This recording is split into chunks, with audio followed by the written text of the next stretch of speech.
Okay guys, it's time for us to talk about double standards. Let's start by saying this. I do believe there are plenty of people with double standards where they are more willing to forgive errors in The Last Airbender but condemn those mistakes in The Legend of Korra. But I also believe there are people willing to forgive Korra of its mistakes and use The Last Airbender as their fallback point. So I'm going to listen to these double standards and give my thoughts on the examples given and give my honest and objective thoughts. Here we go.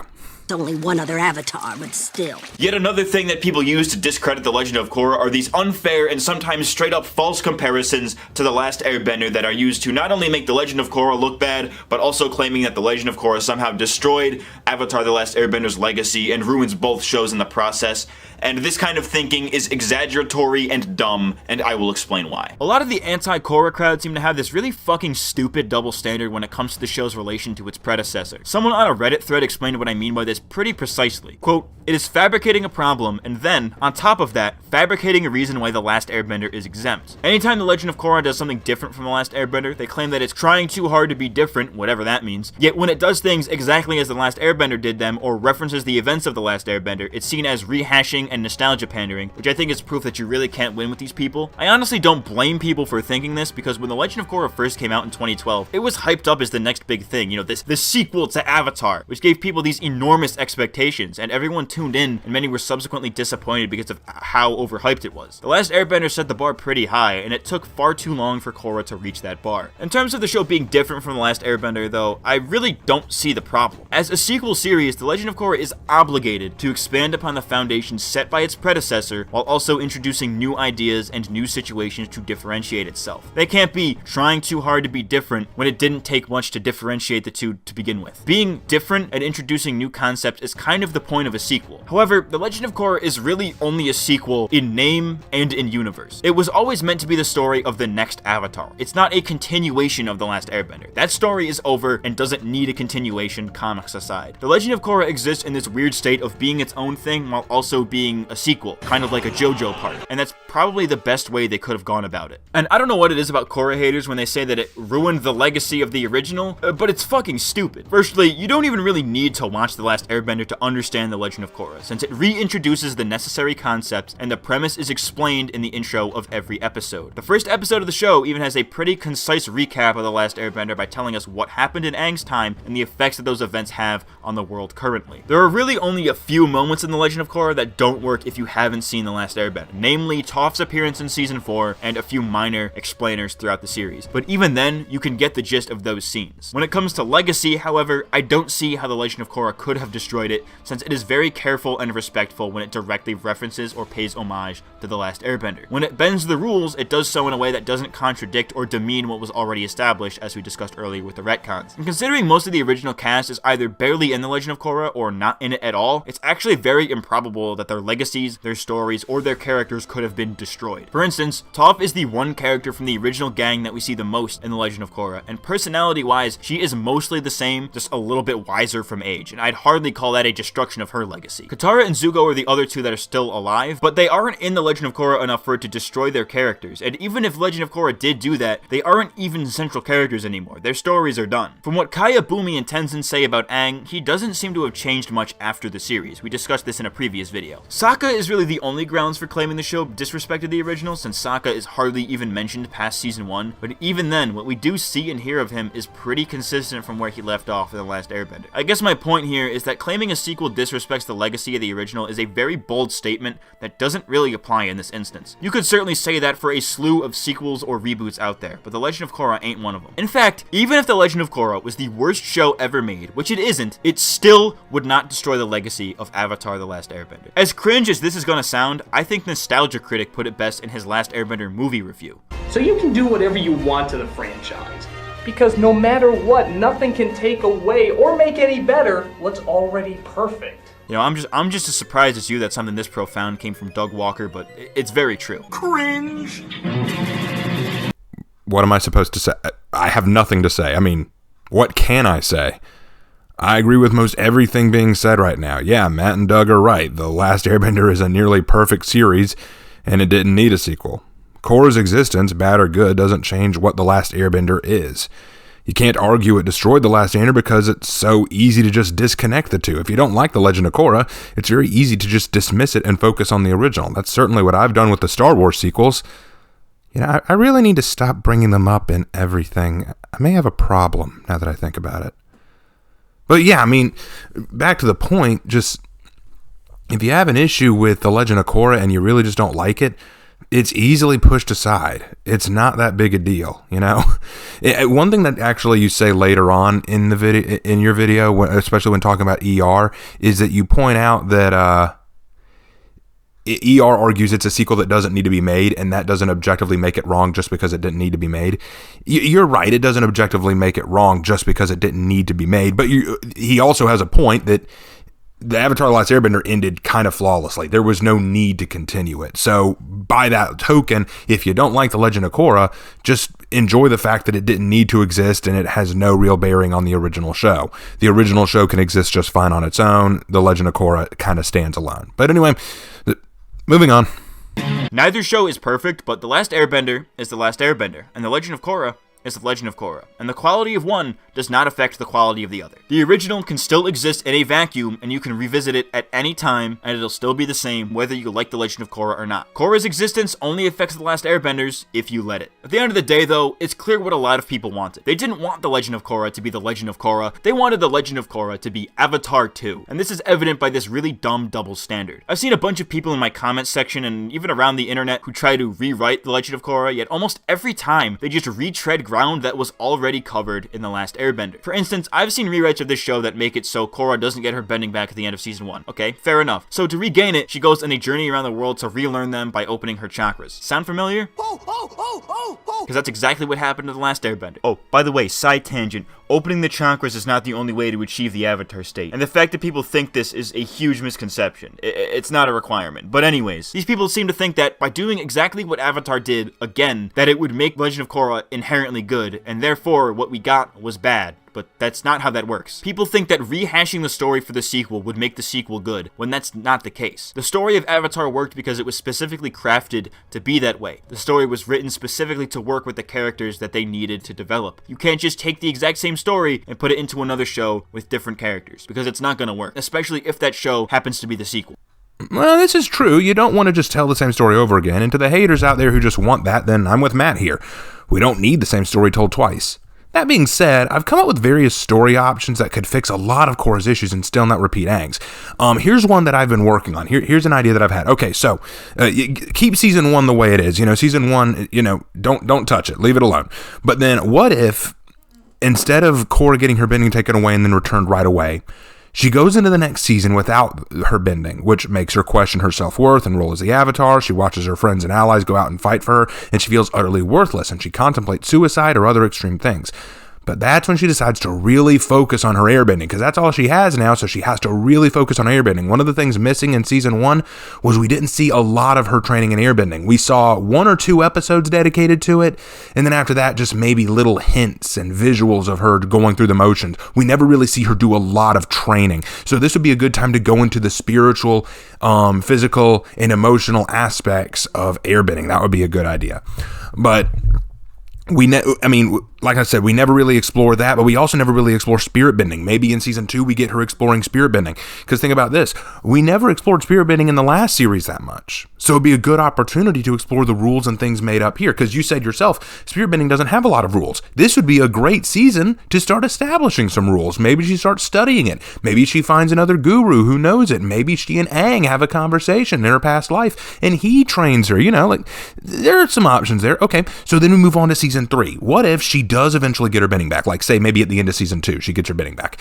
And her time as a non-bender taught her what they have to go through, and she starts to sympathize more with Amon's position, wanting equality. She starts thinking more extreme, starts going too far like Amon did. She starts looking in the mirror, seeing Amon's face. She's becoming the new face of the Equalists and not even realizing it. Because a lot of non-benders are saying, yeah, Korra gets us. She gets our position. She was one of us.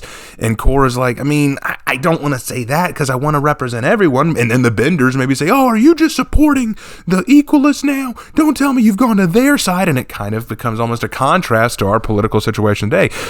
She starts to question who she stands for. now that the city is so divided.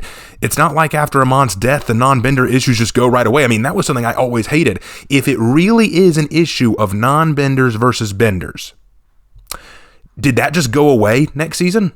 Did Amon's revelation suddenly just go, oh, well, I guess that fixed everything? No, it wouldn't. It's still an issue, and I think that we should have focused on it more. Korra starts to step up then. She starts to step up for the non-benders, right? She starts to say, you know what? I spent a lot of time as a non-bender. Amon took away my bending, and now I kind of get it. Korra starts to step up for them, and as her friends are struggling to help her figure out what to do because they frankly don't know what to tell her, an avatar is supposed to defend the world, not just one oppressed group, right? Or has the Avatar's role changed? Because one of the big things, you mentioned this in your last Twitch response, the whole character arc of Korra is that she's living in a world where they might not need the Avatar anymore, and she's trying to understand her identity. This would be a great way to explore it, especially if she's wondering, who do I represent now? Who do I stand with? Everyone?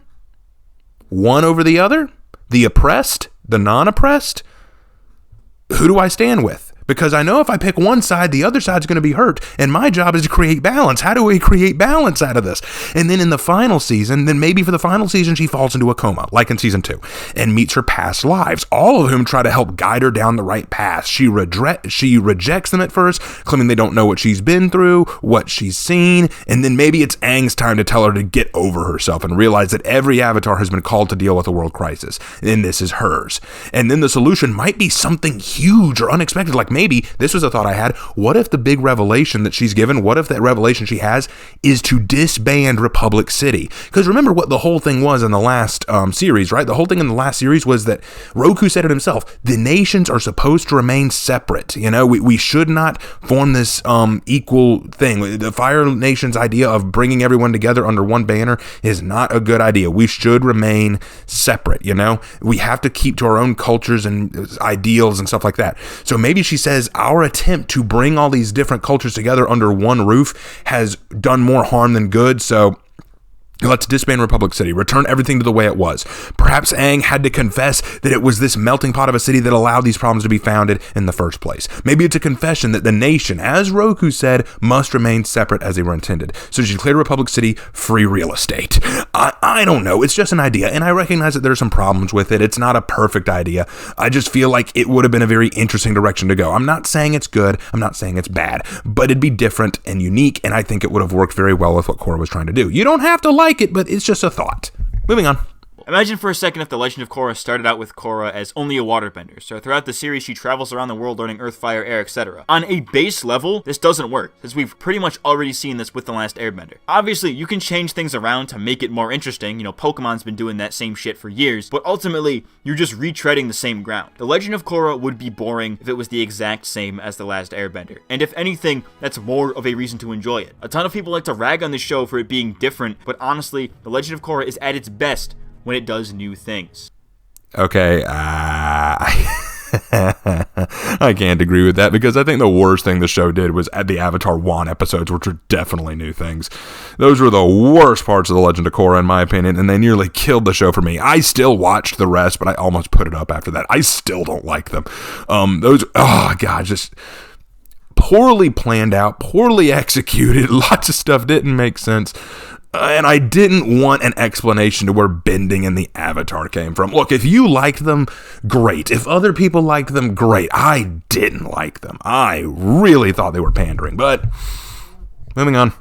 And since I know some people are going to use this section to call me a hypocrite, let me just say this. It's impossible to not compare the two series. Hell, I've done it in this video and other videos multiple times. It's okay to do so as long as the comparison is fair. If we're talking about the lore of the Avatar universe, or a situation like our protagonist getting handed powers, for example, then I'd say that those are fair comparisons. What isn't a fair comparison is when you take two things with completely different contexts and try to equate them, when the differences are clearly a result of those differing contexts. You've probably seen what I mean throughout this video, and I think there are often many instances where these false comparisons are used to discredit The Legend of Korra unfairly, when criticisms like those are typically pretty disingenuous. Like I said, there are fair comparisons to be made, but the unfair ones disregard the context, which is yet another example of what I said at the beginning of this section. It's fabricating a problem, and then fabricating a reason for why The Last Airbender is exempt. Wait, that's it? What? Come on, I hadn't even gotten worked up enough. God, you're so totally wrong. Legend of Korra is trash and nah. No, in all seriousness, this was fine. I agreed with everything said here with the exception of like a few minor points, but they don't take away from your overall point. And I'm on board with what you said. I don't think there's any more reason to dig into this section.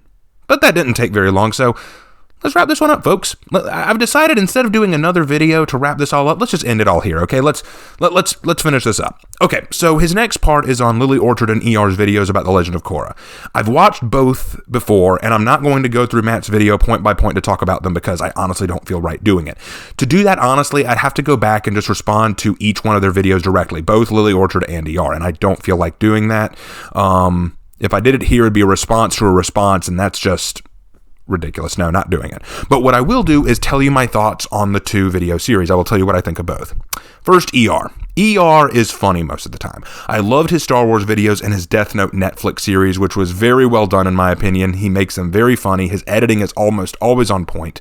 I think that the Legend of Korra video series was his first one done, and I noticed while watching it, he was getting very impassioned. So rather than take a lot of what he said seriously, I mostly watched it for entertainment value. It was entertaining to watch for me. I don't know. I like watching his stuff anyway, even if I didn't always agree with it.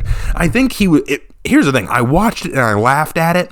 I didn't always agree with what he said. He made a few good points here and there, and from a storytelling perspective, he had some logical points that I could understand, but I didn't agree with everything he said, and mostly I watched it to laugh. He had some very funny moments in it. Like you said in your own points, he spent the first 5 minutes of the video making a joke. I laughed at the joke. Maybe the joke went too long, but I laughed at it. Lily Orchard is insufferable. I try my hardest to be fair and decent to others, even if I don't agree with them, but Lily made it clear to me that civil discourse and debate was not what she was interested in. I've watched her Korra video and her Steven Universe video, ironically, because I didn't like Korra or Steven Universe, and I was looking forward to hearing someone's perspective on why they were bad. But by the end of both of those videos, I was defending them both. How dare you? How do you do that? Korra is one thing, but how do you get me to defend Steven Universe? That should be a crime. How do you get me to do that? I hate that show. In one of those videos, I think it was the Steven Universe one, she asserted that forgiveness and turning the other cheek is cute playground philosophy, but not value in real life because, and I quote, some people don't deserve forgiveness. It's ideals and beliefs like that lead to degradation of society.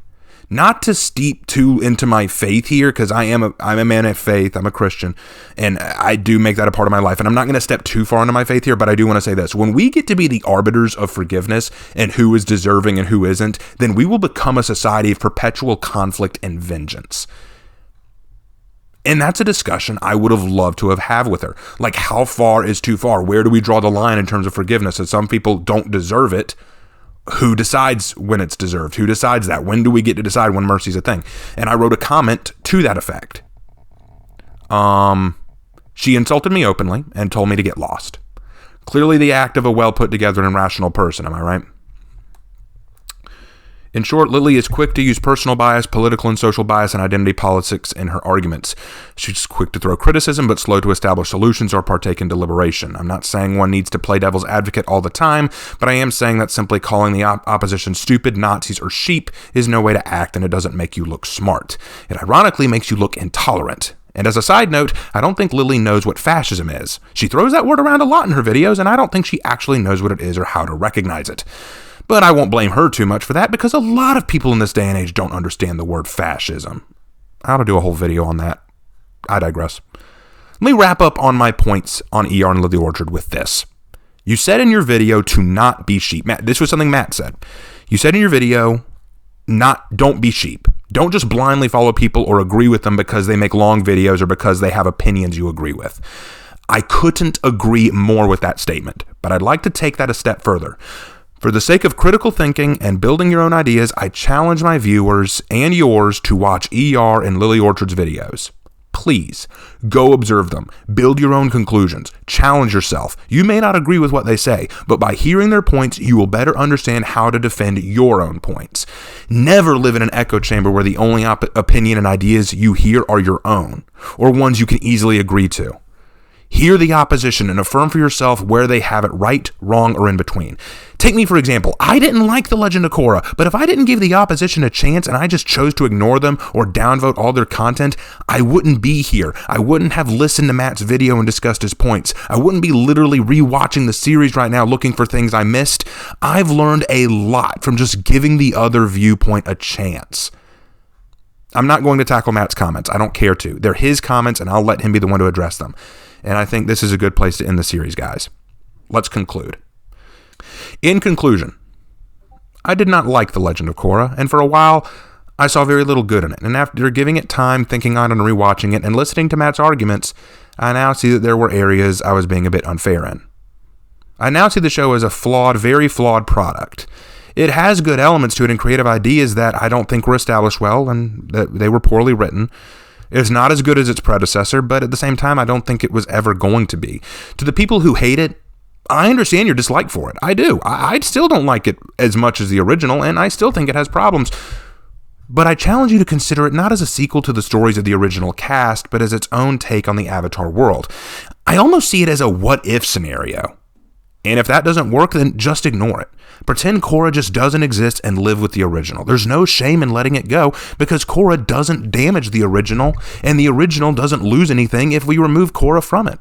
They can be two totally separate entities. To you lovers of the Korra series, I am proud of you and admire you for finding the gems in this coal mine of a show. I still think it's flawed, but one man's garbage is another man's treasure. All I ask is that you be prepared to defend your show rationally and with meaning. Don't just throw out things like, you homophobe, you sexist. Those things don't bring anyone into the fold. Much like how Matt did, be respectful and civil with your opposition, and don't be hostile. It was actually his hostility in the video that got me wanting to respond in the first place, though, so do with that what you will. Love the show. Love it for its accomplishments and its failings. Accept its flaws and its weaknesses, but know that it was through these things you got a product you could enjoy. Even if I don't love it like you do, don't ever be ashamed to enjoy something you feel passionate about. Within reason, of course. I don't want to see any Korra cosplay people. That may be a step too far for me. Matt, if you're watching this, which I imagine you will, you do a Twitch response to all of these, your video was incredibly entertaining, and I found a lot to like in it. I feel a bit guilty because I initially only watched it because you sounded so hostile. I felt a little personally attacked because I wasn't a fan of the show, so I was initially coming in expecting a lot of vitriol and hate from both of us, but that's not what happened. Your Twitch responses were fair and respectful and educational. I don't agree with all of your points, but I do acknowledge that I was wrong in a few areas. I hope that perhaps the series did the same for you, and if it did, wonderful. If not, well, I hope it wasn't an entire waste of your time. I know you have far better things to do with your channel than respond to someone like me. I am subscribed to you now, and I look forward to what you release next. And to the fans of Matt CMG, know that in this series, I was never trying to attack you or your show, just trying to have discourse. If you ever felt otherwise, then I sincerely apologize. I think that's a good ending to this very, very odd series of videos. Take care, everyone, and look forward to seeing you in my next video, whatever that may be. Subscribe to Matt CMG if you haven't yet. Subscribe to me if you haven't yet. Leave a like or a comment in the video. Let me know what you thought of this series, whether or not you thought that I had any good points, whether or not you thought that Matt CMG was just right all along and I was just wasting my time. Share your thoughts, because that's how you build an understanding and become an intellectual. An exchange of ideas and thoughts. Thank you guys so much. See you around. Raven Knight out.